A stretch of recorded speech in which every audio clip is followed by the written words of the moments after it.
Hello, and welcome to another week of the Poetry Group podcast. I am your host, D'Artagnan Solis, aka Jonas Rex.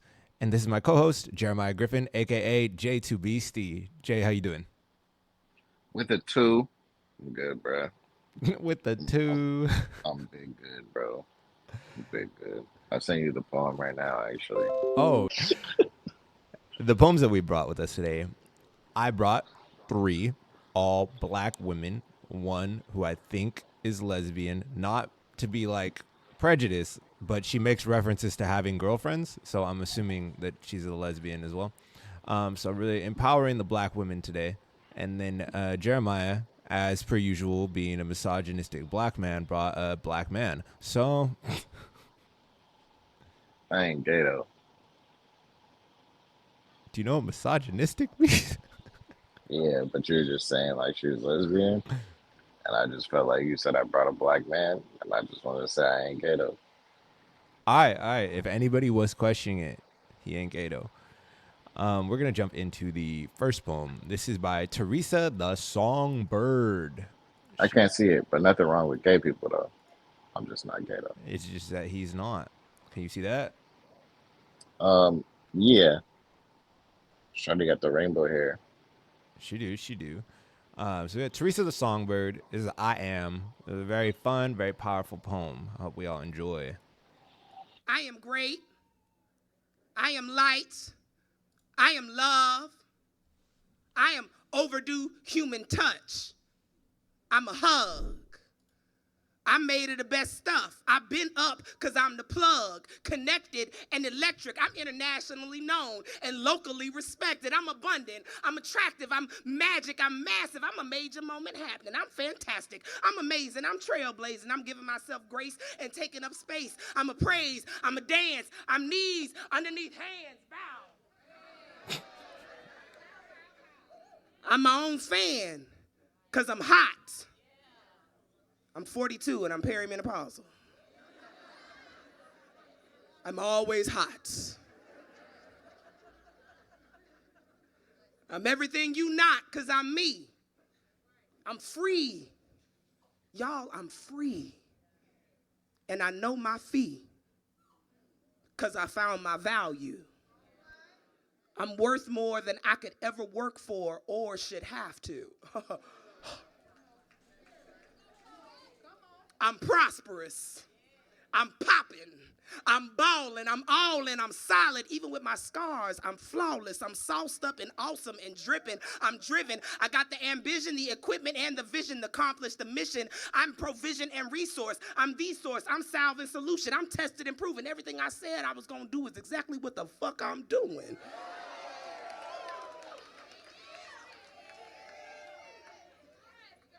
I'm movement and momentum.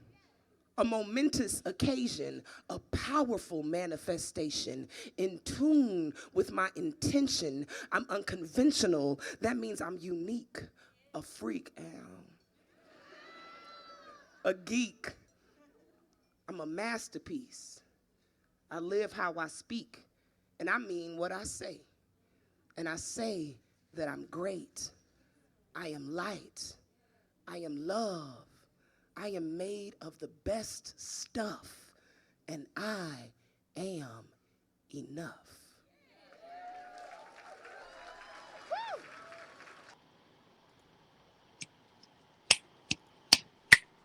Oh, my mama's son. She good. She good. Yeah, she went crazy. I'm I driven. like. Okay. Continue. I like. I really like how in the beginning. I don't remember what the first one was. Hold on. I thought I was gonna yawn. It'll be here later. Anyways, how she mentioned like a couple of things, but she used both sides. Oh, the first one was the plug. So she said the plug, used words like the plug, like an outlet. Mm-hmm. Jeez, an outlet, but also like the wee man. And the second one, because I remember the first one, I don't remember what the second one was. Oh, she was saying like she's praised like dancing. Mm-hmm. I don't know if you like in the church world and shit. But like praise dancing is like honoring God is a certain way to dance and express yourself. Yes, sir. But then she also started twerking. She like described twerking. Yeah, I thought that right. shit was dope. I Hands thought she under was, knees. yeah, she's tight for that. And then I liked also how every line I feel like fed into the next line, which kept all her words true in terms of her also saying she's movement and momentum. She's momentous. Yeah, yeah. Because, nah, tell me what momentous is. What momentous is? Yep. Being of momentum. Are you sure? Yes. Are you positive, bro? You need me to Google it? You just I didn't I'm realize already Googling it, bro. I didn't realize this is gonna be a stick up. Yeah, bro. Every time. You know what color I am. According to some especially in this band in the future. All right, bro. Can I have that one? I don't know. It says an important event or moment in time. So To me, that doesn't mean movement. It's stillness. I didn't say movement. I said being of momentum. I'm gonna slap you, bro. What are you trying to say? So the word momentum, right? You can have momentum as in movement, or you can have momentum as in like I'm picking up, like we're getting like a lot of YouTube subscribers right now. Like we're picking up momentum, you know. So momentous usually is going to be used for the definition, right? A great importance or a significance. But if we say like, and then there was this momentous bound that he made towards the end zone, it also will mean movement. There's more definitions. They've changed. There's used a lot more in the 1800s, apparently. Really dropped off in the 1950s. Someone brought it back closer to 2019. But world shaking, earth shattering, big, consequential, weighty, serious, crucial. Where are you saying all these other definitions at? They're the synonyms to it. Oh, guys, yes, yes, yes. So there's a few ways we can use the word momentous, but if I don't know the definition of a word that is a what's that the thing when something is a I can't really think of it, but it's a oh hold on, it's a we learned this in Spanish class. Funnily enough, we didn't even learn this in English. Or what? It's a conjugation of another word. It's just like whatever it is of that word. So like if you ask me what it is to be like generous, oh no, that doesn't work because that's the base word. It's not a. That's not a conjugation of That's not a conjugation of general. That doesn't make sense. Let's pick another word. Called Justin. Just called Justin. Just called Justin. Like if you took the word run and you were like ran and you're like, what does ran mean? Oh, it means that you already ran. You did some running. You know, like I honestly didn't really know what the word meant. I just gave you a definition. Yeah, I believe you. Because I thought of momentous as also like of a moment. I could see that being like a pinnacle of like a really important moment. Yeah. But then, like, to me, that would also mean like one point, like almost standstill, Mm-hmm. like not of movement. So saying like a momentum and then saying momentous is like I felt like she was also like contradicting. It reminded me of a poem I did a long time ago that I never got back. I wrote it down, showed somebody, and they never gave it back. Yeah. But it was like in every contradiction, they were a whole. If that makes sense. Every contradiction, they were a whole. So they had two halves going on here, one right, one wrong. Essentially, Human nature. I guess. But yeah, that's what I have to say about the poem. And what's Shorty bandwagon name? Theresa the Songbird. Theresa the Songbird. Shout Just out add a couple Atlanta. things on there. I really like her attitude, especially when she said everything that I'm doing is exactly what the fuck I said I was going to do. Like that was that's one of those lines in a poem that sticks with you and really you see the person's attitude play through, and it's a role model like attitude that I think we lose a lot in like the current black women idols. Unfortunately, like they're all whores. Wow. Crazy thing to say. We've said some crazy shit, but that's some crazy shit. Nah, dude, like you can't have all your black women idols be female rappers that have OnlyFans and are strippers, bro. That's it's not who I would What want my. about Oprah? Isn't Oprah just a manipulative liar? Oprah told Raven Simone that she couldn't identify as only American. And does that make her a whore?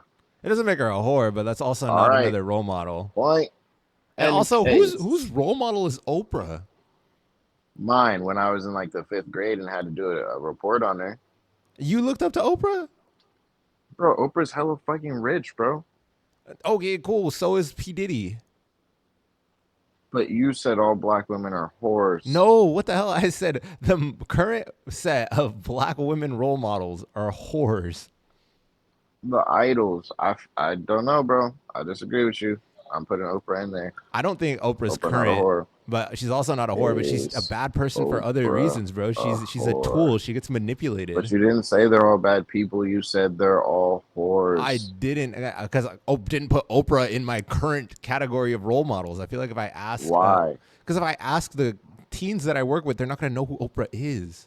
So what you're saying is all your black women role models. I said current black women role models. How am I gonna have a role model and I'm an adult, bro? But Oprah's, you can have a role model as an adult. What are you talking about? That's like a mentorship at that point. Like you kind of already made. Hell nah. It's the same shit. Nah, I disagree. I think like I have my role models from my childhood, and then either I made it to be like them, or I didn't develop into be like them. You know what I mean? And who are you looking to be like now? Myself, like I've learned what I want to learn from people, and I've figured out what I don't want to take from people, and I'm just trying to develop into my own lane. So you're telling me you have no role models? Like the teachings that I've already gained, there's not someone I look at and like I want to be just like you. I've picked the things that I want to pick from. My father was my biggest That's role model, but interesting. like part of maturing was realizing that I can't be him. We're not wired exactly the same. If I continue to try and be just like him, I'm only hurting myself. So instead of trying Fucking to be go. just like him, I took the things that I do want to be, and I've started to train those in myself.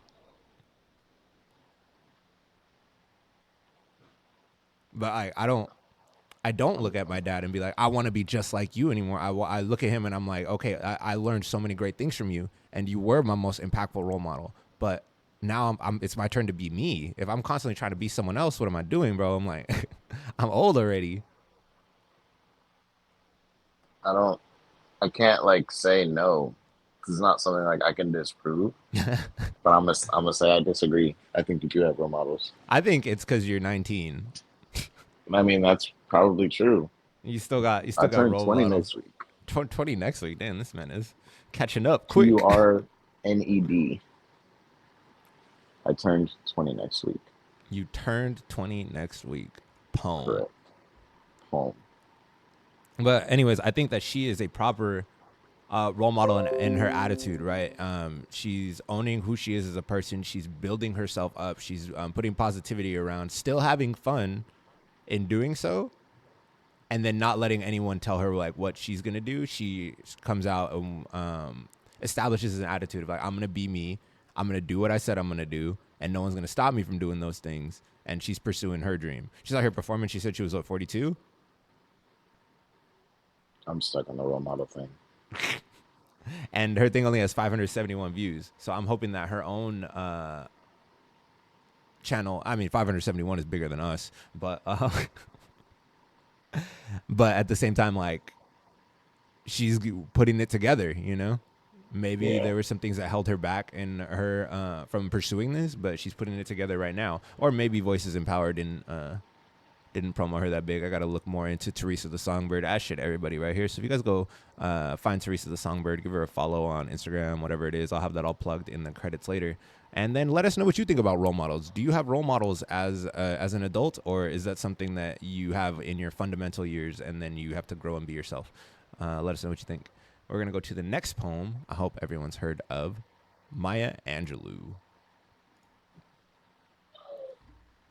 So, 1987, Maya Angelou's live performance of Still I Rise. Maya Angelou, for some fun facts, people who don't know, had a very rough upbringing. For a portion of her childhood, she was living in a junkyard. Um, she experienced all the racial hate of the mid to late 1900s. Um, her poetry, if you read her books, is very not kid friendly because she exposes a lot of things that she had to persevere through. But this poem is about that perseverance itself, and I think it's very powerful. So, anything you want to add about Maya Angelou, Andrew? Andrew Jeremiah. That's racist. Not in particular. I mean, I just fun fact. I actually didn't know about her for a long time, even doing poetry. Like I've heard her name, but didn't really know any of her work. And I was actually at a bar, and I seen a tattoo on a girl, and it was from this poem. And I looked up the words, and that's how I was introduced to Maya Angelou from some pretty woman's tattoo. Fun fact. All right, let's get into In it. fact, You may write me down in history with your bitter, twisted lies. You may trod me in the very dirt, but still like dust, I'll arise. Does my sassiness upset you? Why are you beset with gloom? Just because I walk as if I have oil wells pumping in my living room. Just like moons and like suns with the certainty of tides, just like hope springing high, still I rise. Did you want to see me broken, bowed head and lowered eyes, shoulders falling down like teardrops, weakened by my soulful cries? Does my sassiness upset you? Don't take it so hard just because I laugh, as if I have gold mines digging in my own backyard. You can shoot me with your words, you can cut me with your lies, you can kill me with your hatefulness, but just like life, I rise. Does my sexiness offend you? Oh. Does it come as a surprise that I dance as if I have diamonds at the meeting of my thighs? Out of the huts of history's shame I rise. Up from a past rooted in pain I rise. A black ocean leaping and wide, welling and swelling and bearing in the tide. Leaving behind nights of terror and fear I rise. Into a daybreak miraculously clear I rise. Bringing the gifts that my ancestors gave. I am the hope and the dream of the slave. And so, wow. There I go.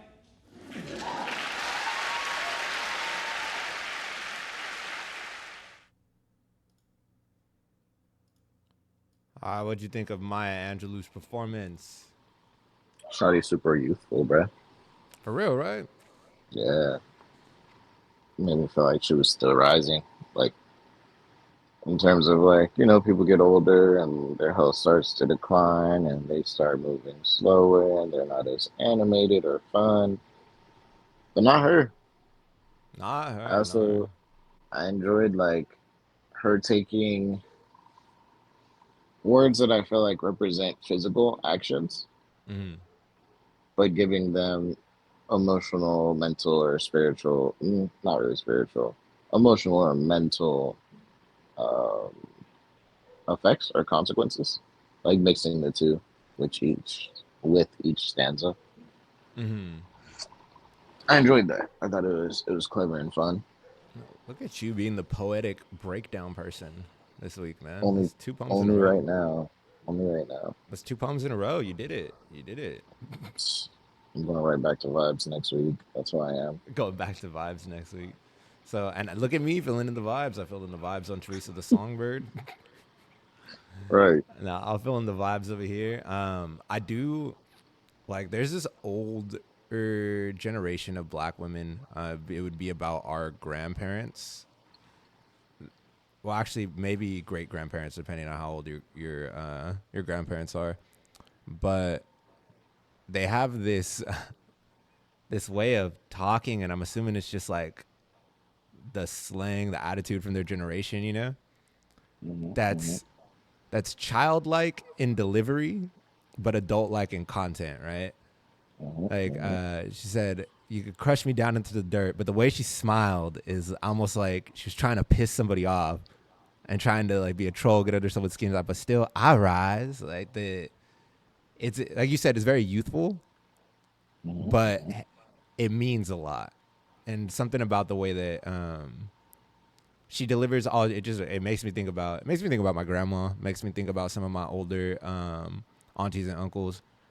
I can see that in them, and I wonder, because I don't ask a ton of questions, maybe I should, if that's like the culture of the time, if it has to do with black people feeling slighted, you know, they're constantly trying to piss someone off, maybe troll, get under someone's skin and prove something.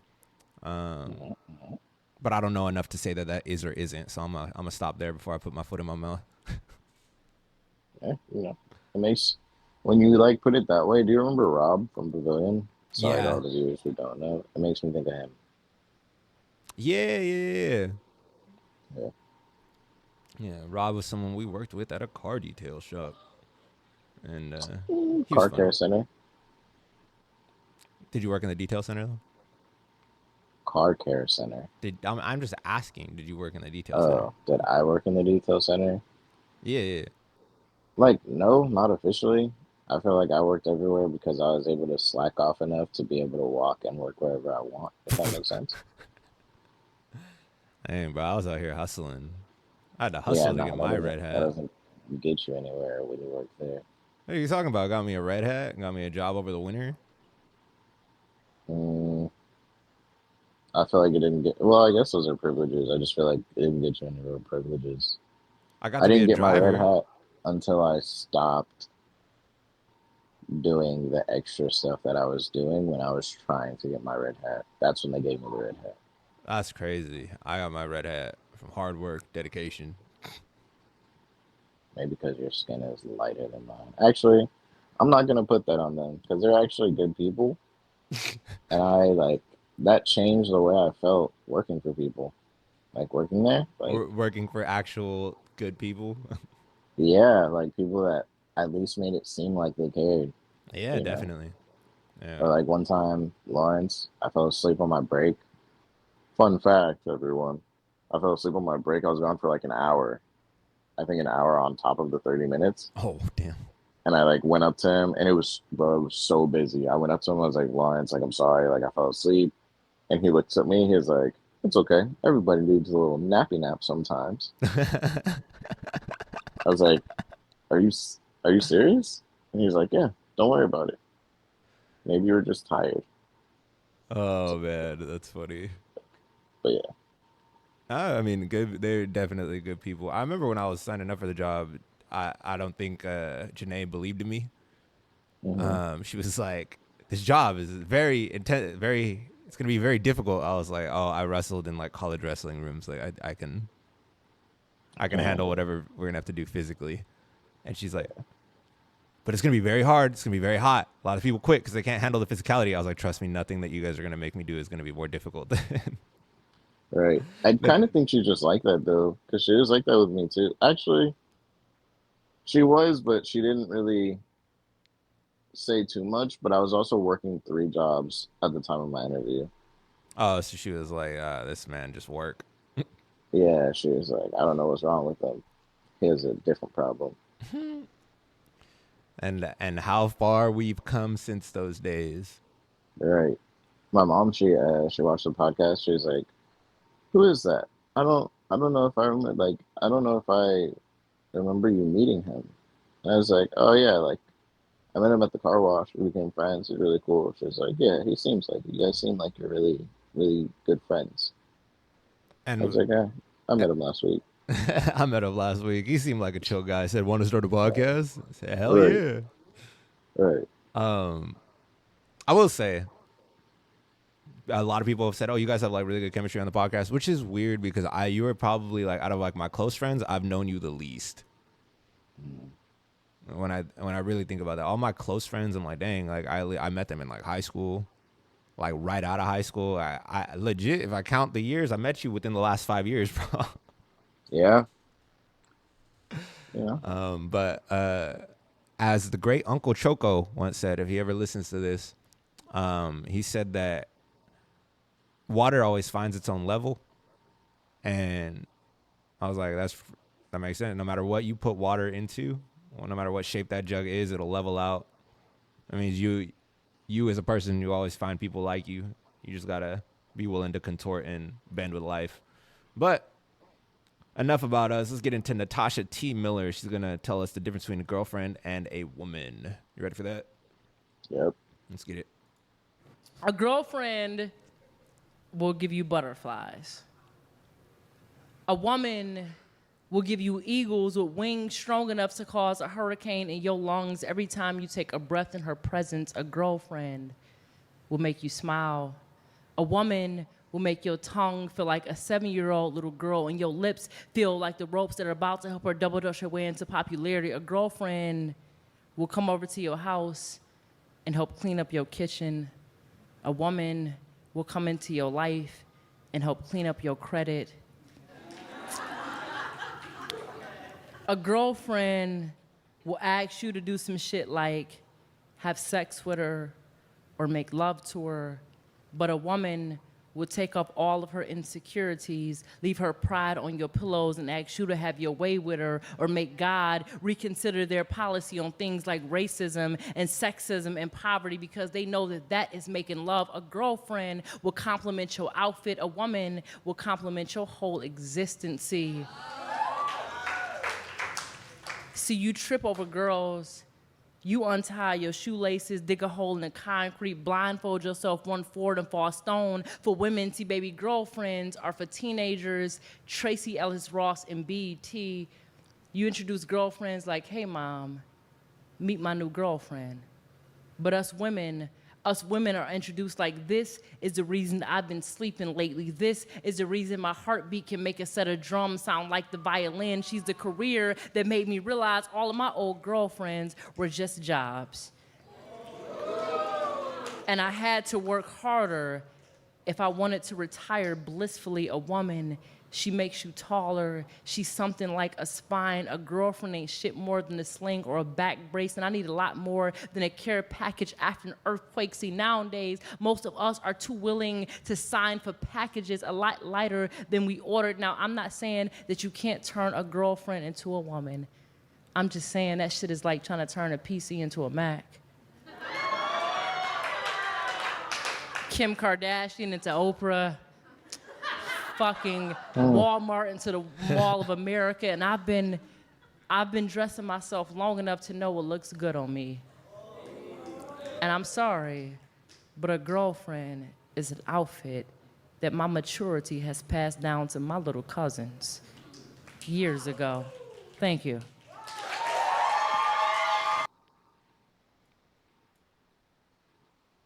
Good shot of her. Is there? It's hard to find Yeah, a stills of little people. better. Right there, bro. Right there, bro. Just Just leave it? standing there, being all majestic and stuff. Do you want to go first on this one too? Um, you can go first. All right. So Natasha T. Miller, difference between a girlfriend and a woman. Her delivery was nothing exciting, but it was very powerful. She meant everything she said, or at least that's the way she made me feel. I did have to take a moment and stop the PC slander. All right. PCs over Macs, bro. We could do more stuff than you can do with your MacBook because MacBook locks you into their ecosystem. It's a scam. Stop paying so much money for something that's not as powerful. All right. So back to the poem. Wow. Someone's passionate. I am, bro, because I hate having this debate with people where they're like, oh, you have an Android? What, are you broke? And I'm like, dude, my phone does more things than your phone does. But are you broke, though? Still no. My phone costs the same amount your phone costs. All right. That's the real answer that we want.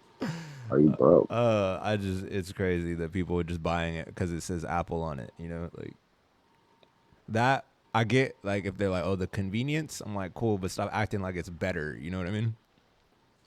Well, that's a different conversation. I will say, because I can't help it, or I won't help it. I think Apple sells more of an experience than the other stuff. But what is that experience they're selling? I couldn't put my hands like I couldn't tell you off the top of my head, but it's like Apple. If you get all your Apple products together, it's like you're a part of an Apple family, and everything about you is also. And then it's like I think the community is a little different. Like notice how a bunch of Apple users will like basically shame you for not having one, but it's not the other way around, you know. Right, right, right. So I think it's just like low key. That's kind of the experience they're selling, They're selling that you get to be in a cult. pretty much. And then it's like your house is also a part of the cult I was, because your TV and your phone and your laptop all communicate with each other. but guess what? All of my I don't want to Google hear it. products do the same thing. All of I don't my want to hear Android it. products do the same thing. I don't want to hear it. I send you the link to this to the podcast every Sunday from my computer I don't want to hear it. that's connected to my Google phone. I don't want to hear it. I'm not saying you're wrong. I don't want to hear it though. I All the I'm same not. things. I don't care about this.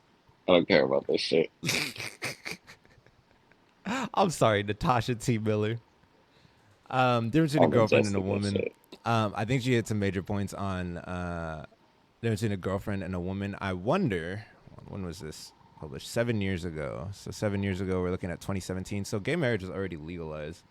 Because caught me the initial time that I listened through this is like, what's the difference between a girlfriend and a woman? And to me, I'm like, that should be girlfriend and wife, right? I'm not sure what her reason for choosing that was, but after getting through that little mental hurdle, wasn't very difficult.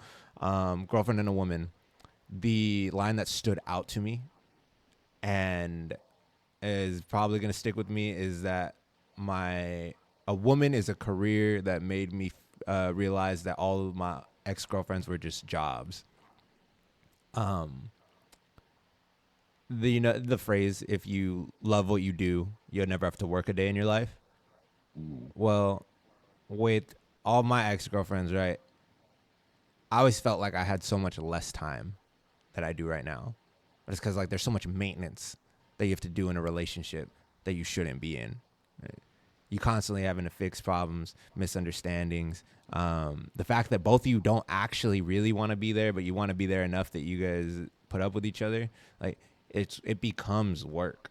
And then when you meet someone that you vibe with, that you mesh with, that you get along with, and things are just flowing, you are still doing all those things, but you don't feel like it's pulling you away from things that you want to do because you want to be there. So I think that was a very powerful line in many ways. Obviously, the career to a job thing, right? I'm gonna stay in my career forever. I'm gonna work jobs and I'm gonna hop between them. There's that aspect of it. Do you have any lines that stood out to you while we're talking about the lines of the poem? I can't really Um, remember other ones. I was gonna say I don't really remember the lines because I should have went first. But um, hold on, excuse me. It's the yarn I was talking about earlier. So I think with her poem, what like I found interesting about it, or I guess um, notable to me, because you had like mentioned like, oh, you think she's lesbian, and it wasn't until I think it was like middle, almost end, that I thought she was just describing herself.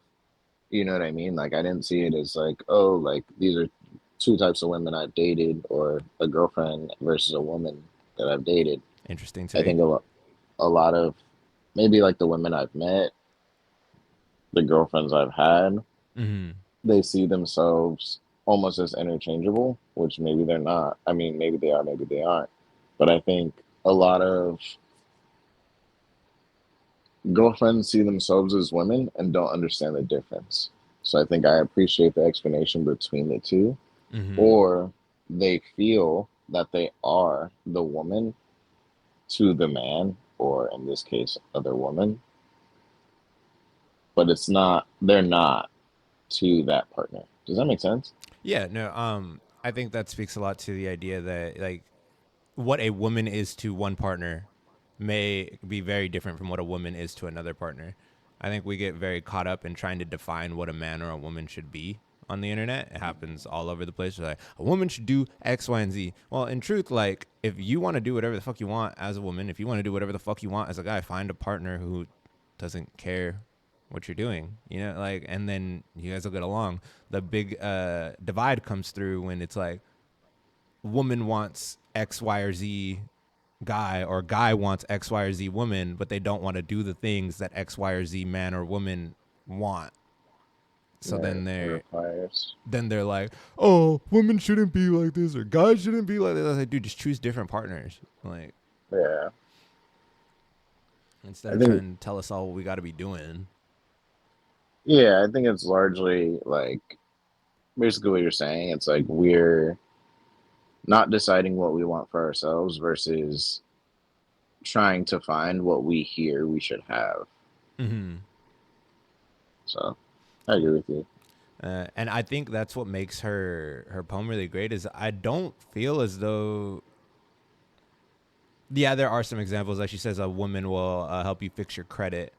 But if I look at Mm-hmm. that metaphorically, right, everything that she says is about like feelings and like constructiveness towards your life, Mm-hmm.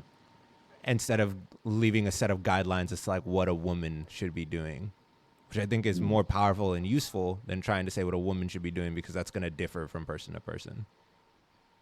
Well, I'm not 100% sure because I kind of feel like it's both. Like I feel like in the way she's saying, it's like this is what a woman does. In turn, saying this is what a woman should be doing. Like if you were a woman, you were doing these things. But what were the things? Helping you clean up your credit. Um, I don't remember the other lines. That's one of the main lines that stood out. But I um, think that's the only one. I think the rest of them all are things that she's saying like a woman will make you feel like, you know, you're with the right woman essentially when uh you you suddenly want to take this seriously. You know you're with the right woman when you, let's just pop into the middle. Take up all of her insecurities, leave her pride on your pillows, and ask you to have your way with her, or make See, like instead of like the difference between sex and like the unification of two people, right, is that intimacy. So there's more descriptions of like how things that you do in a relationship, like they they know that change. that is making love. A girlfriend will compliment your outfit. A woman will compliment your whole existence. So like that line too, that's one that I meant to talk about. So a girlfriend will compliment your outfit. A woman will compliment your whole existence. So like you could look at that from face value, like compliment, like paying compliments, or you can look at it from the idea of like things complementing each other. So like yeah, a like she girlfriend adds could value compliment. too. What was that?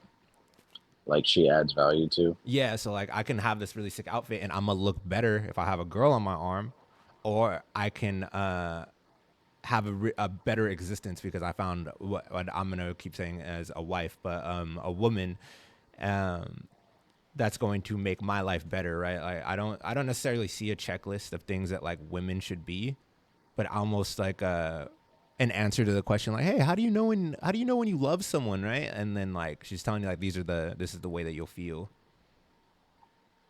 I see what you're These are saying. the things. All right. I could be wrong though. I see the argument for like, because then on the flip side, if you are trying to make it a checklist, it's like if I'm gonna flip it both ways, right? This is a woman or a man, and you're trying to be a man or a woman versus a boyfriend or a girlfriend. You have to find the ways that you fit into someone's life and make their life experience better, and you're not just going through the motions, right? But if that's the checklist, then it's vague enough that it fits to everybody still, I think. I think I think I'm thinking of it more so that way. Mm. I just don't know if I feel like it applies to everyone. Just in terms of maybe that's not your goal or it's not your strength or personality. Or like how you said, it's like maybe the person that you're with doesn't want to feel like that. That's true too, right? What about a person that doesn't want you to really? But then I feel like that person kind of just wants a girlfriend. or a boyfriend. I mean, I feel like yes, but that would be like in terms of like this, like of how she's putting it. Because maybe to like, there are some people, I won't say like names, but like say some people who have podcasts, and it seems like what they're describing as a wife or a good wife is essentially like a robot, or someone who's just going to do what they say and leave them alone. So it's like maybe to them that is a woman. So I feel like it's still one of those subjective things. It's more common. All those red pill niggas. Exactly. So it's like, but I think that's really what they feel and they believe. So they may disagree with this. You know what I mean? I could see that. I could see that. No, really good point. I didn't think about them, or at least I thought I was thinking about them, but I didn't really think about them. You don't see them as people, bro. I just some like they make very great foundational arguments, and you're like, yeah, no, that makes sense. That makes sense. And then they're like, and therefore my woman cannot talk, and you're like, wait, what? Right. Then they take it a step too far. And it's like, it's crazy because I feel like I used to be like, not necessarily like that, but I used to just like watch a lot of red pill talk, Well, because bro. it makes sense in the beginning. A lot of well, They're like, like, yeah, it we should does. stop having women divorced. We should stop single moms. I'm like, yeah, no, those are all great things. We should learn how to work things out with our partners. And then they're like, and that means that if your guy's cheating on you, you just got to put up with it. I'm like, wait a fucking second. Right. And that's the part right there. It's like, fuck, you had me in the first half. Like, You really did. You really had me in the first half. yeah, I'm like, But then I they, also think about all the women that watch, and I wonder if they believe or if they're just like, bruh, you're on bullshit, or if they're like, oh, damn, like, this is my guideline. I should just shut the fuck up. they And don't are. get me wrong, I have given a lot of women advice to just shut the fuck up, It but not depends in the on what sense they're that they talking should never about, bro. talk. If I have like my female friends, if I realize you're the problem, I'm like, bro, just let it go. Oh, shout out all the women out there. Go get some male friends, and not male friends that like there's sexual tension between, like just a genuine male friend, even if you have to make it clear, like, hey, like this ain't happening. We're just friends. I think it's worth it. I think it's a good experience. I think it's super beneficial. And the same for guys. Go get some female friends that either you're not attracted to or maybe you respect too much to have sex with. I Yep. don't know. There you The go. the sexual tension can't be there. Yeah, because then It's you're gonna lie to beneficial to your her. life. Yeah, exactly. Mm-mm-mm. Um, but yeah, no, that's my stance on red pill. Yeah, I know. You don't like them. You don't respect them as It's not people. even like I don't like them. Like I said, sometimes I Uh, hear. You know, the thing that gets people is there's this big divide in like, oh, if you're a Democrat or a Republican, if you're a red pill or you're blue pill, like you have to agree with every idea on those scales. Like sometimes I hear them say something, I'm like, no, no, no, that makes sense. Like you agree with red pill people? I'm like, nah, not with everything they say, but like, nah, we shouldn't promote single motherhood. I don't think that's good for kids. Like, yeah, I also think a lot of the shit they do say is honest. yeah, until they get to their grand final point. It's like I feel like they're like Hitler in Nazi Germany, Okay, because Hitler started with a lot of foundational things a lot of people agreed with. They were like, well, dang, we need help financially, we're in crisis, and he's like, yeah, look at all this thing, look at all where the money's going. Because of that, let's kill the Jews. And they're like, fucking right. kind of You makes know what that sense. means? Murder the monkeys. Yeah, the Saiyans getting a little too powerful. All right, murder them. Kill the monkeys. Bardock was like, wait, pause. I'm just a scientist. Right. No, right. Here we go. Rudy Francisco, Complainers. You want to let everyone know why you brought this poem? As he is not a black woman. All right. So essentially, I've gotten to a point in my life, my very short 19-year life, and I've been actively, consciously looking to become more positive and working to become more positive. Hell yeah. And something that is beneficial, believe it or not, is not being negative. So that's mostly like why I kind of picked this poem. I think it's just kind of on theme for me from what I remember. I Uh, listened to it a while ago. Um, it's on theme for me. And then also I had a rough work day on Friday, and like men don't really talk about it, but then it's like there's a reason why. So we're gonna listen to the poem and hope that I know what I'm talking about. Hell yeah. Fucking banana bread at work, dude. Hell yeah. So, the following are true stories. May 26, 2003, Aaron Ralston was hiking. A boulder fell on his right hand. He waited 4 days. Then he amputated his own arm with a pocket knife. On New Year's Eve, a woman was bungee jumping in Zimbabwe. The cord broke. She then fell into a river and had to swim back to land in crocodile-infested waters with a broken collarbone. Claire Champlin was smashed in the face by a 5-pound watermelon being propelled by a slingshot. Matthew Brobus was hit by a javelin. David Striegel was punched in the mouth by a kangaroo. The most amazing part of these stories is when asked about the experience, they all smiled, shrugged, and said, I guess things could have been worse. So go ahead. Tell me that you're having a bad day. Tell me about the traffic.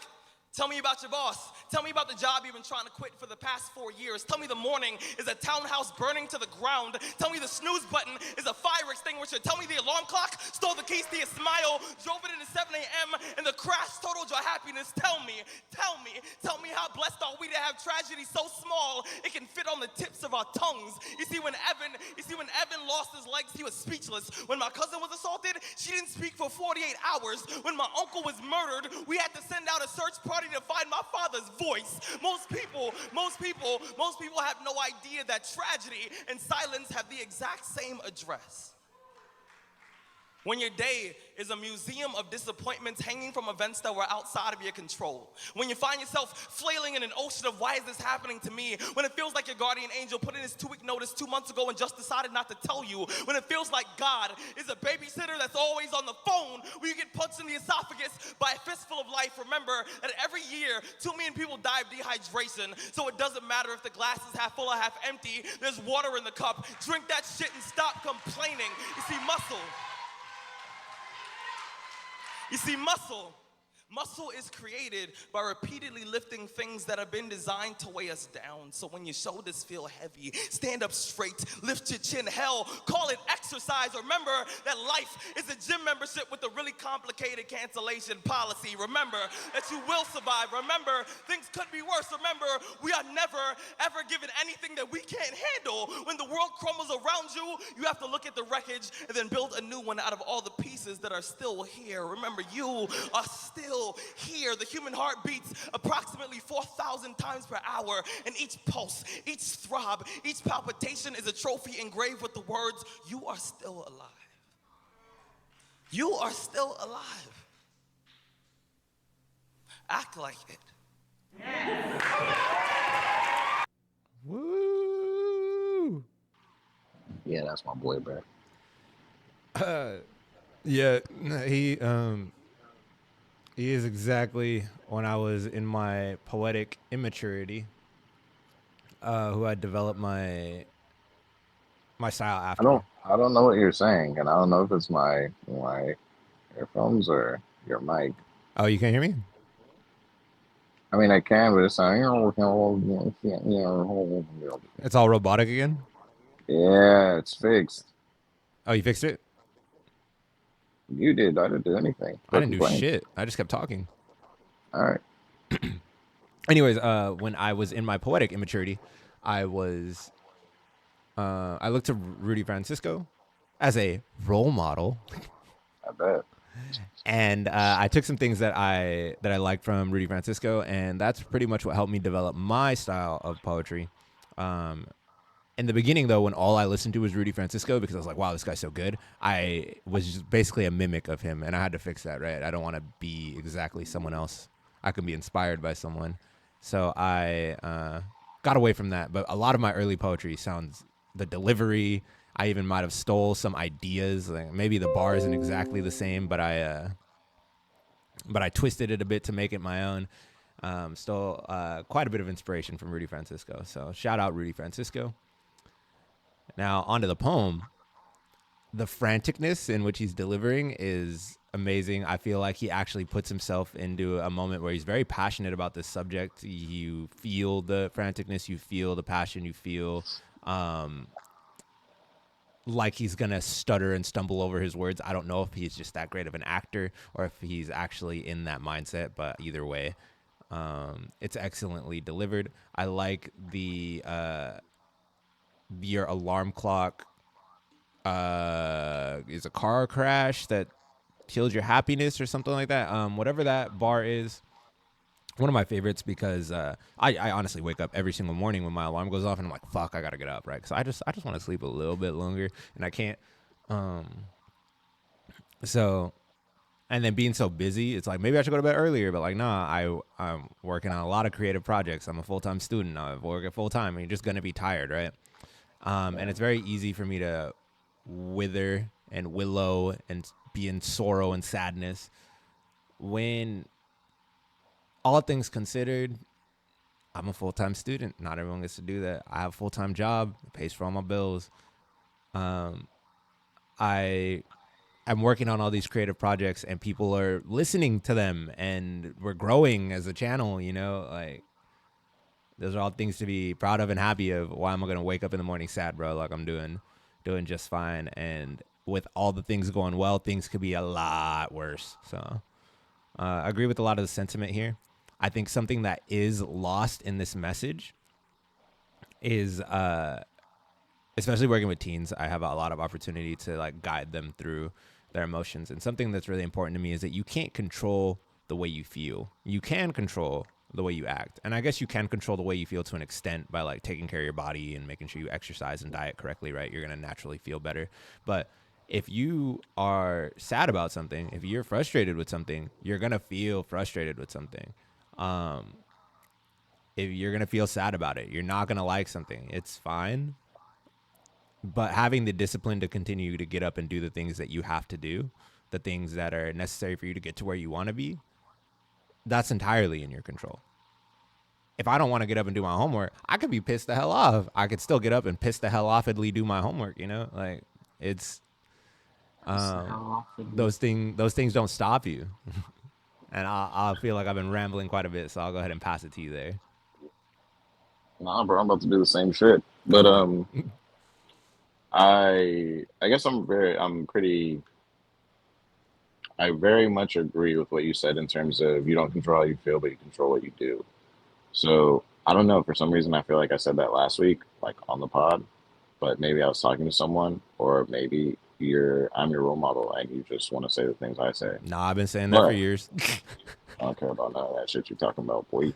So um, I agree. And then I think like basically how I was saying, like I've been trying to be on that more, or I've been working towards being on the more positive hype. And um, I don't know why I feel like I said this too, but last week my friend who also she like does the same thing with me, and I was inspired by her. She was just like, I just don't feel great today. I don't feel like it's a beautiful day, you know. Mm-hmm. And then I was like, well, you gaslight yourself into thinking it, like into believing it. And I kind of get that message from the poem also. It's like there are worse things, you know, like, and the people who went through worse things, when they're asked about it, they don't complain most of the time. Like people who genuinely go through difficult things, a lot of the time, I don't find that they talk about how bad it was. Like Mm-hmm. they talk about the good things, the good parts. You know what I mean? Right, right, right. Um, and then like outside of like, I feel the overall message. One of the lines he said was, I think people don't realize that tragedy and silence have the same address, Yep. which I feel like still also feeds into that point. Even if they're not necessarily talking about the positive things, they're not embracing, giving energy to, or empowering the negative things. Mm-hmm. And then usually you become more grateful or you build from it. So, like, when I was young, my dad died when I was really young. My mom told me I didn't talk for 2 days. Like, I didn't say anything for 2 days. Wow. Um, when I get into a state that I refer to as emotionally charged, I don't talk. You know what I mean? Mm-hmm. But it's like, I think it makes for a better outcome 90% of the time. I might drop it to like 85 to 90% of the time. You know what I mean? Yeah, It's yeah. like, it's definitely a way to keep moving forward and work your way through tragedy or, you know, like circumstance. I I think it also has to do with, like, if I'm emotionally charged, while I say I can't control the way I feel, I can't control the way I act. If I allow my emotionally charged emotions to take the driver's seat, I might do something I'm not really proud of. Yeah, You gotta let that pass. I agree. I think people also use those emotions to justify their actions when I don't know if it's always a justification. I don't think it's And ever a justification. I think so. If you lost someone really important to you right now, right, and you like flipped off and were very rude and disrespectful when you left, like, I, as someone who views you as a friend, will be like, "Hey, man, like, mistakes happen. It is what it is," right? But that's the level of compassion and like friendship that you've created with those people, right? The same way that your mom would forgive you, your other friends would forgive you, and we'd move on, right? But there's forgiveness there because you were being an asshole, like, regardless of what caused it, right, like, you were being an asshole. Now, if you do that to your boss or like a stranger, right, you don't have a moral right to sit back and be like, well, I was going through X, Y, and Z, right? Like, it's up to them. Do they decide to forgive you? And if they choose not to, at the end of the day, you were being an asshole. right. I think that's what people like misunderstand, or maybe they just feel entitled to that grace. And I think it's like an interesting. I was talking to a friend about it. An interesting thing. I was talking to a friend about it, and it's. I always find it funny that it's like with because of what you just described. It's like with those people you're close to, you let loose a little more. Yeah. And I think one, it's a privilege that's not necessarily seen as a privilege all the time, and then two, it's a privilege that I think is taken advantage of. Oh, hell yeah. So that was just like side note for what you were saying. And then, were you going to keep going on this poem? I think that was it. Hobby. One thing I wanted to add into that too is all the situations they described. I think it's also important to look and see if I'm in that situation with a broken collarbone and I have to swim through shark infested waters. Complaining about my situation isn't going to make my situation any better. And I think we get so caught up in complaining with our situations because other people will provide comfort and sympathy, and that's comforting. But what am I going to do to change my situation is something that I think is lost on a lot of people that are stuck, right? Stuck in the Yeah, same it doesn't cycle. solve the What are you problem. doing to change it? What are you working towards? Or are you just complaining about it and wishing that it was different? Because wishing is not going to get you anywhere. Okay, there's something I do want to add to that, but it's just because of a conversation, multiple conversations I've had within the past couple of days, and it's in relationships, Yeah. and it might be sexist and misogynist. So true to the character. Hell yeah. Um, I think I think Sexist men and have misogynist on the podcast, bro? Hell yeah. hell yeah, bro. Fucking Respecting I think people and their lives? Hell nah. I think that it's an attitude that many men, I guess I would say men in the context of like men versus boyfriend, right, related to the last poem, adopt. And it's like, I don't want to talk about my problems. I want to actively solve them. Yeah. And I think there's a disconnect there in relationships, which is like basically the conversations I was having. It's like, um, my friend was saying, well, men don't like want to talk, like when they get home and they have a bad day, they don't want to talk about it. And I'm like, yeah, because talking about it is not going to solve the problem. Yep. Or one of my close friends, it's like when he is going through something, it's like, oh, can I help? And it's like, no, because what you do isn't going to make the problem go away. You know what I mean? I think there's a disconnect there also in terms of relationships and how it makes like how people make other people feel. So Yeah. I do also think forcing someone to talk about an issue, although I do think it can be beneficial to like vent and get things off your chest, it's not always the solution. Yeah, I think I agree with you. And I had she was a vice principal or the assistant.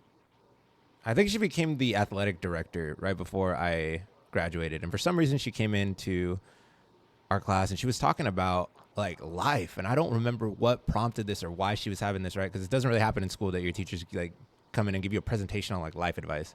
But one of the things she dropped was the reason that me and my husband get along so well is that every single day on my way home from work, no matter how bad the day was, I pick a checkpoint. And at that checkpoint, I leave my entire day behind. Whatever it was, it stops at that checkpoint. So when I get home, I'm not just dumping all of my day onto my partner. And I think that speaks to the idea of like, what does complaining do that solves the problem, right? It feels great, and it's good to have those people that are going to let you vent because you need to get that out sometimes.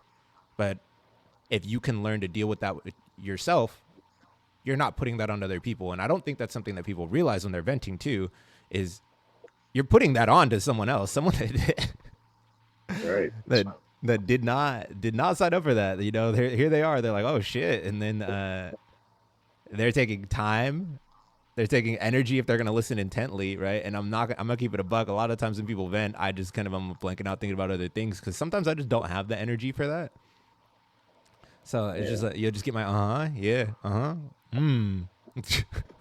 Right. I think that's where a lot of like woke, I put air quotes, woke people um, decided like, oh, like ask someone if they have the mental capacity and space, right? right. I think that's a good practice, but also we've created such a vent culture. Like, oh, I just need a vent. I just need a vent. And then you go do the same thing tomorrow. So you just need a vent the next day. And then it's a cycle of like, I just need a vent. I just need a vent. Like, what are we doing to change it? Yeah, I think, I'm way more likely to let a stranger vent to me than I am to let a friend vent to me. And I think a lot of my friends didn't understand at first, or a number of people that like, you know, like your freshman friends are still getting to know each other. They didn't understand that about me. And it's like, if we're friends, bro, like, don't get me wrong, you can get things off your chest. You can call me if you need something. But if you're not willing to fix it, I'm not the person you should call, I you really know, like or if you're you, not willing to do something about it, why are we even talking about it? yeah, or you genuinely need to tell me, like, hey, like, I have no intentions of solving this problem. I just want to get it off my chest, or I just want to talk about it. But also at that point, I check out. See, it depends. Like, I think one, it depends on the friend, and it depends on what the situation is.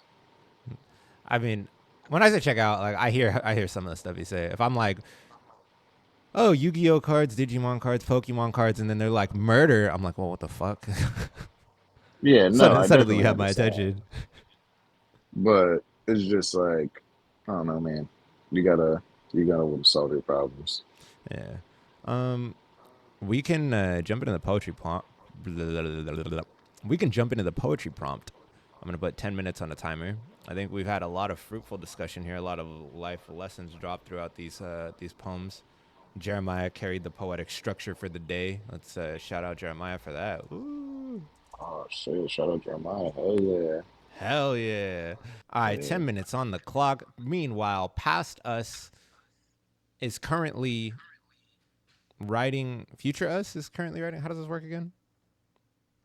Bro, I get it wrong every time. Like you say it right every time, and I always think you're wrong. All right, so let's see. Right now, we are, Past okay, us is writing. past us is writing. Yeah. All right. Right now, past us is writing a poem that future us is going to be talking about.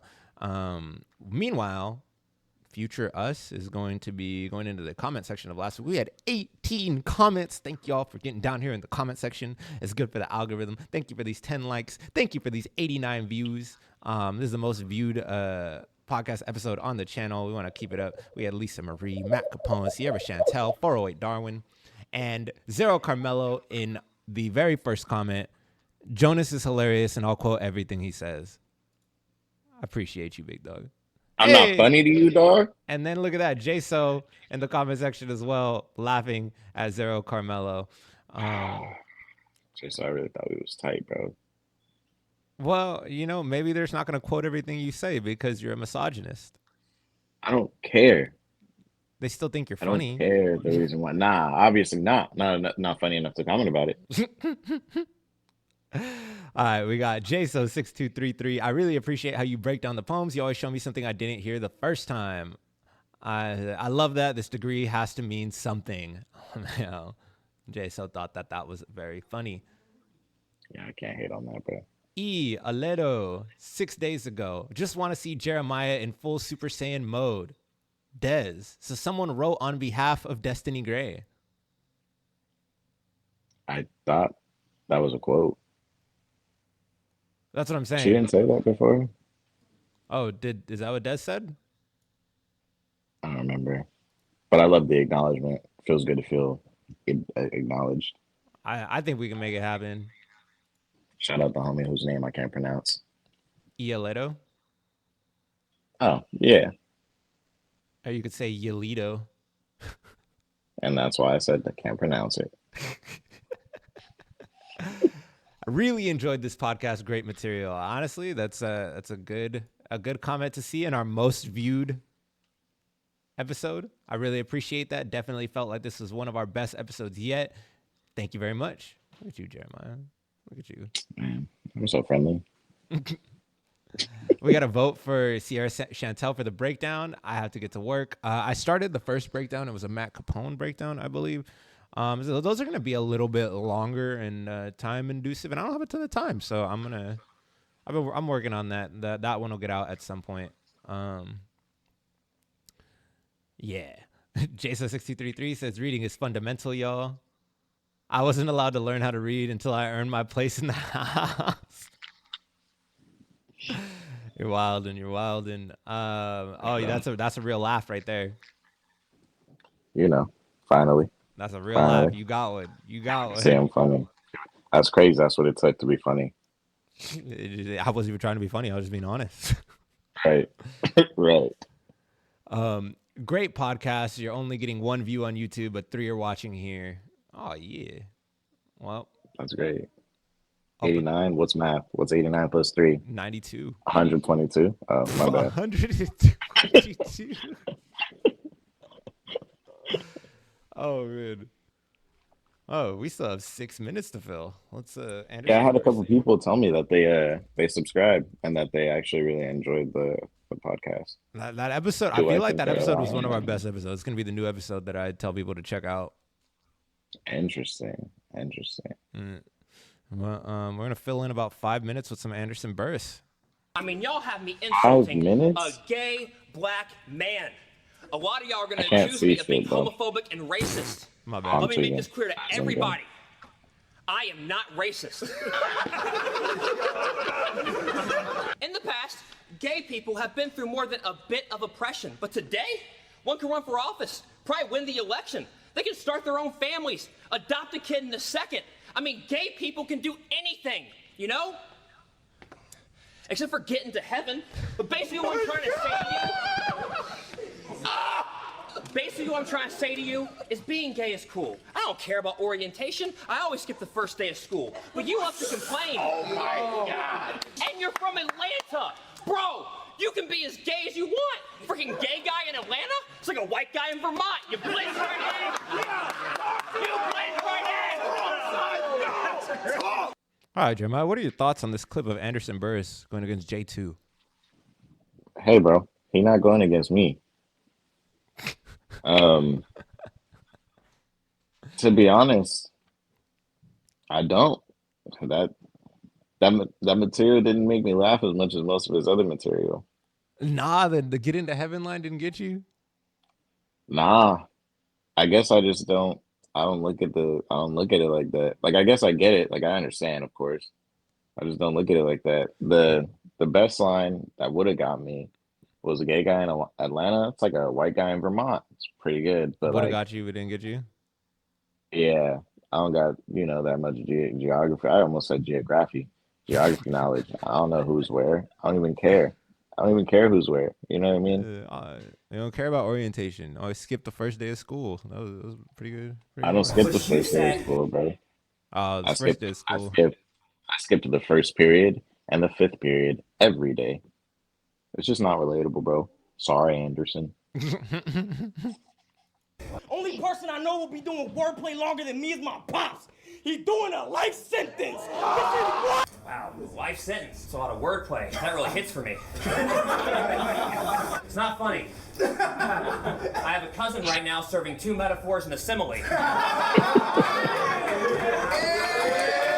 You even turned it into into your slogan, Got which me. to me is so profound. Because like they say, when God closes a door, use it to close your rounds.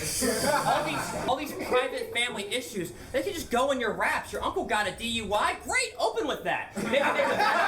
Maybe make like a metaphor about, like driving in your lane. My grandma fell in the shower. Now your life is down the drain. Now I know some people might find that sick and disgusting, but if he can't capitalize off his dad, it's like he went to prison for nothing. That's so disrespectful. I love it. It's like he Just went like to Anderson prison like for all day. nothing. The way he delivers that is. You're saying capitalize if you can't capitalize off your dad. If he can't capitalize off his dad, it's like he went to prison for nothing. That is a line. The line. I want to see it again one more time.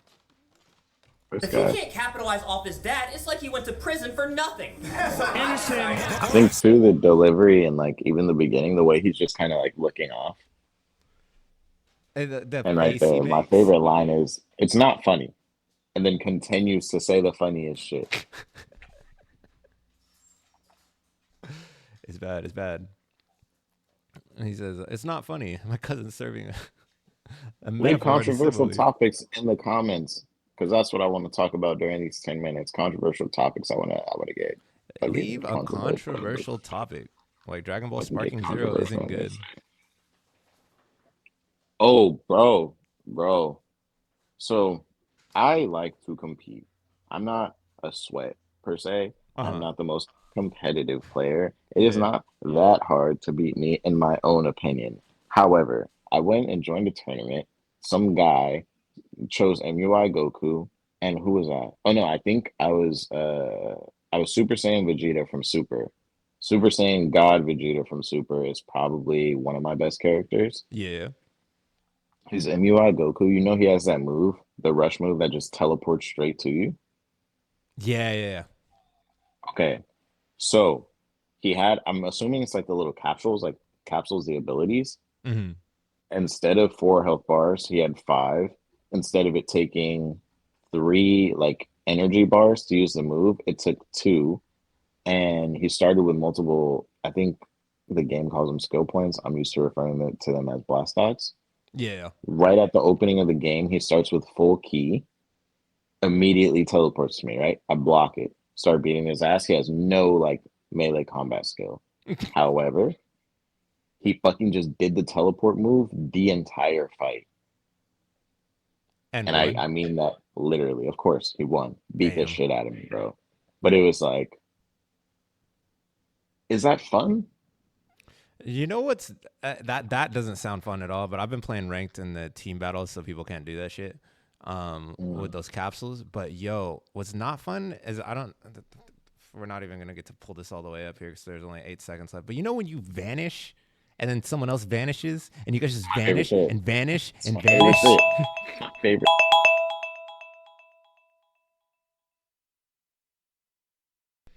I actually had the sound on. The sound? Oh, for the timer? Yeah. So I was finishing this sentence. The hell are you laughing about? I'm finishing my last sentence, bro. Okay. Hey, bruh. That's not within the time limit. You got fools over here cheating, bruh. I needed that last sentence, bro. I was building all the way to that sentence. Shit. Delete that shit. I'm not gonna do it, bruh. How you gonna set the rules and break them, bruh? Actually, after my poem, it kind of makes sense. About none of that shit you're talking about. Who's going first? Rock, paper, scissors. You went first the last couple times. I go first this time. Fuck. That's what I thought. I don't think mine's all that crazy. Shut up. I'm just trying to be woke. You see it? You see it? Yeah, but not the top. You scrolled too far. Oh, there's nothing up there. Oh shit. All right, here we go. Black. You are the whitest black person I know. In hindsight, that's the stupidest thing I've ever heard. Because I have good grades, because I speak well, because I'm not wasting my potential on alcohol, women, and drugs. Yeah, that's my nigga. In hindsight, the stupidest thing I'd ever done, because bad grades, slang, and wasted potential got me popular with women and plugs. Why is it that black culture is all about fighting, rapping, and basketball? What sports do you play? Do you spit? How are you going to be a 1 in a million? Why, after everything we have been through to be equal to the white man, do we willingly choose to glorify a path that leads us right back into second-class citizenship? We aren't victims, we're masochists. Only niggas look at a 1 in a million, smirk, bet their lives because they like those odds, fail, end up in guns and drugs, going from so much promise to another rat or thug. You're the whitest black person I know. That title fits snug. Because I made good choices. Had all my ducks in a line, mallards ready to eat, and I threw them down the drain, clogging it, all loony like Daffy. Took a rich Donald and turned him black. But we preach about what the culture feeling. Daffy over Donald any day of the week, I guess, but who has the franchise? Money talks. And when I was the whitest black person you knew, I spoke the language. I lost that opportunity when I decided to act just like a nigga. Poem. Damn, bro, that's pretty solid, bro. I don't know why you're saying it's not all that good. It wasn't crazy. It was solid. Yeah, I thought it was dope. I think one of my favorite lines is "We aren't victims, we're masochists." Oh, I guess I'm sharing what I think about your poem, right? So, Yeah. relatable also in the sense of you're the whitest black person I know. And then the reasons why people say it, which I feel like is what are in the lines in between. You know what I'm saying? Saying because you have good grades, you speak well, you're not wasting your potential on, I'm gonna say things in like rap culture. Yeah, for sure. And then why is it black people are always black culture is fighting, rapping, and basketball, which made me think of Hobson. Don't know if that was inspired by him. Yeah, I actually ripped that straight from Hobson. Okay, because like when I read it versus when you read it, I went all the way back to L-5, and that's how I heard it. It's fighting, rapping, basketball. All But you're interested in is then fighting, rapping, and basketball. To emphasize it, to ask what sports do you play and do you spit and how are you going to be 1 in a million? Um, I think that's a big piece of. I feel like the black experience also, just because it's always like, how are you going to do more or how are you going to be better? Like Mm-hmm. it's extra work, it seems, instead of it being like, I don't really know. Like it doesn't seem like there's no bottom line, but there's just an unachievable goal, if Yeah. that makes sense. Um, um, I'm rereading the entire thing Oh yeah. also. Oh yeah. Second class citizenship, I thought that was pretty strong. Yeah, we aren't victims, we're masochists is probably my favorite line. I've tried to explain it like I feel like that concept to other quote unquote woke people, and I don't consider myself woke at all. Um, but like I'm pretty much chastised for it, and I think a lot of it takes it takes strength to be able to say that out loud. Be wild, I'm not a victim. I'm not a victim. I right? am. I'm a victim of my own choices. Right, and then I think too because like to glorify money is I don't think it's just like black culture, but it is very present in black culture. And to take that and then say,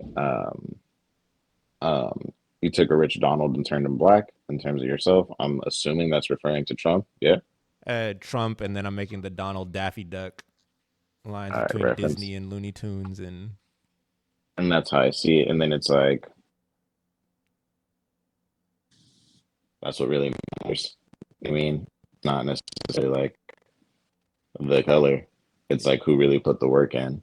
yeah. Um, and then I spoke the language. Money talks and I spoke the language. But yeah, that's like those are my thoughts. That's pretty much it. Hell yeah. Well, I appreciate think it. it captures the black experience through who you describe as a nigga. And then also someone who is constantly called white, although they're still black. Yeah, when people gatekeep blackness, it's crazy. Yeah, that's I've had insane. a couple teens try to do it that I work with, and they'll be like, "Man, that person ain't black." I'm like, "Why?" And they're like, "Have you heard the way they talk?" I'm like, "Oh, because they speak properly. That's something that we as black people shouldn't be doing. We shouldn't Right, familiarize ourselves with the English language." And then, right. I agree. well, I thought it was dope, especially getting both perspectives appreciate or it. experiences, I guess. Looking forward to hearing what you brought for this prompt. My shit not like that. That's fine. My shit not about black people at all. That's fine. The prompt was just black. Yeah, it's Frieza inspired. Black. Black is my favorite color. Everyone has an emo phase, right? For me, it isn't a phase. Darkness is freeing. It said that everything in darkness comes to light. And I think that same darkness has pushed me to become who I am today. Black. My aunt told me that black people are the only people that embrace all other cultures. She told me that we invite outsiders in with open arms and we don't allow their pains. We don't allow their stains to change us. We treat them as family, regardless of their skin color. We treat others the same even when they're not black. The mix or some the mix or some of every other color. I try to take everything I learn. I try to take everything I see, every experience I have, and use it to deepen my perspective, to broaden my views, to see things from the other side.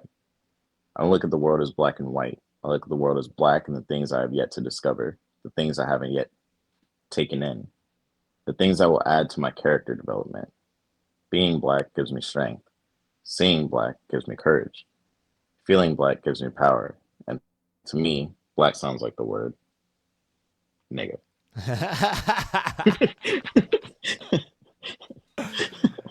Oh, that was Um, that um, ending right there. That was good. That was good. Yeah, to scroll. right. So I don't want them to see it. I want them to know. I just want them to hear it. Oh, hold up. Okay, so I'm gonna analyze your poem. I'm reading it right now. I need you to scroll all the way to the bottom real quick. Yeah, this part where you said nigga. All right, you can scroll back. Most All right. powerful part of the poem, bro. So we got the mix or sum of every other color. I think that's really important, especially because most black people aren't black; we're brown, right? And then I don't know if you've ever thought of this idea. I'm gonna get right back into your poem, I promise. But the idea that when you are on the color wheel, the absence of all color is black, and the presence of all colors is white. So why is it that black people are colored people? You know what I mean? Um, just a little fun fact to think about. Don't I look at thought the. that was it was the opposite. I thought the absence of all color was white and the mix of all color was black. Is that what that is? Am I being a lying philosopher here? I Is mean, white you might just be uninformed, the absence of all maybe colors? confused. White is not the absence of all colors, but rather a result of an object reflecting all wavelengths of light. Yeah, Interesting. And do black? I'm gonna do black right now. Black is both the absence of color and a color depending on the context. Yeah, no. So Damn. This man know what he's talking about. Please continue. I took an art class once. I mean, I was just talking about colors the other day. I wrote a verse about it, Now I gotta but I go had to just change a like, line. no, because I was like, I don't even know that much about colors, so that's just what I made the line. I sent it to you. Oh yeah, that is in there, huh? Yeah. No, I do gotta listen back to that deeper. I remember I liked it. I just need to get into like the actual wordplay. Um, I like that you say I don't look at things in black and white. Things that I blah blah blah blah. Where is it? I don't look at these black. I look at the world as black and things I have yet to discover. I'm assuming you were going under the perspective of black as the presence of all colors. Yeah. And Yeah. then also like I think in terms of like kind of like in your poem, it's like an experience that I haven't had in terms of the white experience, in my Right. opinion. Okay. Okay. I see that. Things I haven't yet taken in. Things that will add to my character development. Um, I think what's funny is that I read these things and the immediate idea, right? Something that I haven't experienced yet is usually like silhouetted. Like it's like in a video game, like you see like parts of the map that are in black, right? But you're saying that the Mm, black is the part that you have seen and the rest are things you have yet to discover. And that does play into like you haven't experienced the white experience yet. right. Um we invite outsiders in with open arms. We don't allow their pains and we don't allow their stains to change us. Back up at the top.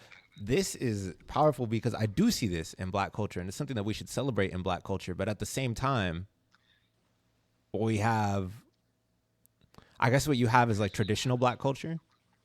Whereas Hmm. like you see your aunties, your grandma and everybody, they're like, yeah, of course, like child come inside, like get something to eat. Like we're going to feed you. Even if you didn't have, you weren't well off. Like you made sure that your guests felt um, at home and included and fed and taken care of, you know? And Hmm. then what I would say is like modern black culture is like, oh nah, they not invited to the cookout. They Yeah. they can't come. Nope. What? You want me to talk to a white person? Right. That's true. That's a And good point. I didn't think about that. there's this collision of two different black cultures. I think this is the healthier one. Who am I to say which one is healthy or not? I'm not a psychologist, but you know maybe the one that includes people is is Hopefully. the better of the two here. To deepen my perspective and broaden my views. These are all again just I always tell people that black culture is toxic because I look at it from the view of modern black culture. But like if we get back to the roots of like what black culture is, it's unity among survivors, fighting for what's right and inclusion, and somewhere that got manipulated and changed into who can be the biggest victim. But when you put it back to its roots, it's a beautiful thing, and this poem is beautiful because of it. You know? Appreciate that. You call my poem pretty. It is, and it makes me feel. It makes me feel like aunties, uncles, and grandmas are gonna like sit around and have a barbecue with me. You know, Yeah. it's a good feeling, and they're gonna spit some wisdom onto you, and I'm gonna learn some things, and we're gonna. It. I hate to put religion onto your poem, but like it has. I feel like okay, maybe this is where the connection comes. I feel like older black culture was heavily endowed with Christian values. Yeah. I So definitely agree. maybe the farther that we're getting away from that those religious values because everyone's denouncing religion now. And that's fine Mm, to denounce religion. You don't believe in it, but you know some of the values in there were kind of useful, like love thy neighbor and better yourself so that you can be independent in the future. Things like that. You know, maybe. right. Right. No, I agree. I think too, like you're saying you get those vibes or you feel like that. And that's pretty much like how I came up.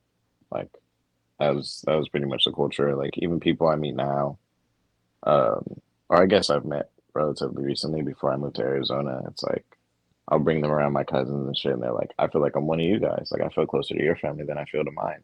Mm-hmm. And I get that often, you know. And how you said it's something we should be proud of and love, and that's something I am proud of. Or like I've had a couple of friends, close friends, and they've told me about like their relationship with their parents, and I'm like, if you need a mom, like you can call mine, you know, like Yeah. she will be a mom to you. And I'm not trying to say like I'm just out here like selling my mom or anything like that, or just like offering her up to like people, but you know what I mean? But Like like just there's to that generosity and understanding that comes from uh those households and like taking care of each other. It doesn't matter whose yeah, womb you came out of. Like if you're good people, you're good people. Well, exactly. I expect it, One man. of us. One of us. Ah, ooh, wah, he, ah, ho, ho, ho. Ah. So yeah. I think this is a good poem. It made me feel good. Um, I think it's time for closing statements. I What is quit your with the closing broadcasting, statement? bro. What's my closing Or do you want statement? me to go first? Nah, I'm gonna go first because I think part of my closing statements is pretty much just gonna be an update of how I did last week Hell yeah. on my goals and shit. So in terms of my goals and shit, I fucking knocked them out, bro. Like I read most of the days, I think, except for one. I read my 10 pages every day except for one. Now the gym, I did miss, I think, one day, but it also was like it was what do they call it? What do they call those decisions? The big ones. Uh Executive decision. those? Okay. I think it was just like I didn't rest enough on one of the days, Okay, okay. and I decided to like get that rest and catch up due to like how busy it was going to be at work and shit. Oh yeah. But I think 4 out of the 5 days I hit the gym. I drank the 2 liters of water every day, and then I've also switched to just water and tea for at least the this past week and then the next week. Okay, okay. So I'm trying that out. Was I've been cleaning the kitchen every night, fucking killing it, bro. And then I have a fifth one. What is it? I don't know what it is. I can't remember. Jeremiah out here becoming a better person every day, bro. Clap it up. Leave But some every day. positive comments in the chat. Leave your goals in the chat so we can check in with you guys. Right. So yeah, those would be my closing statements. I encourage everyone to set one difficult yet achievable goal for yourself for the week. And I just do the weekdays for the most part. Like I do a lot of 5 days a week and give myself breaks on the weekend. But those would be my closing statements. Stay black. On to you, dog. Stay black. All right. So my closing statement is a very simple one. I'm in this new class. I passed my last class.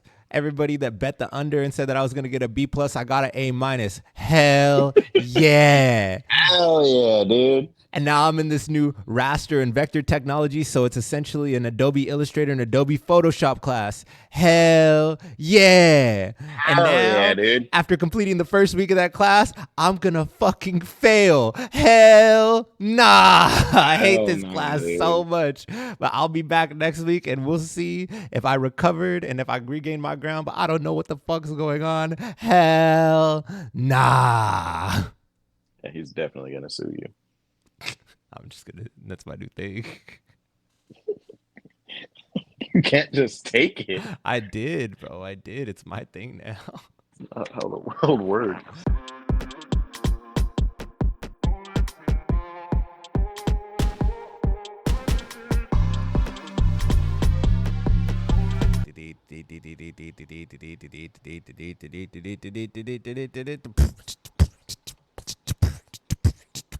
Oh, we thought you were gonna start spitting. I thought about it, but I started rubbing my eyes instead.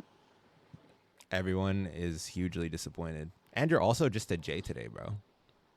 Bro, I don't know what you want me to do about that. I got no control over it, bro. This is gonna be a long day if we're talking like this. Oh God. All right. So the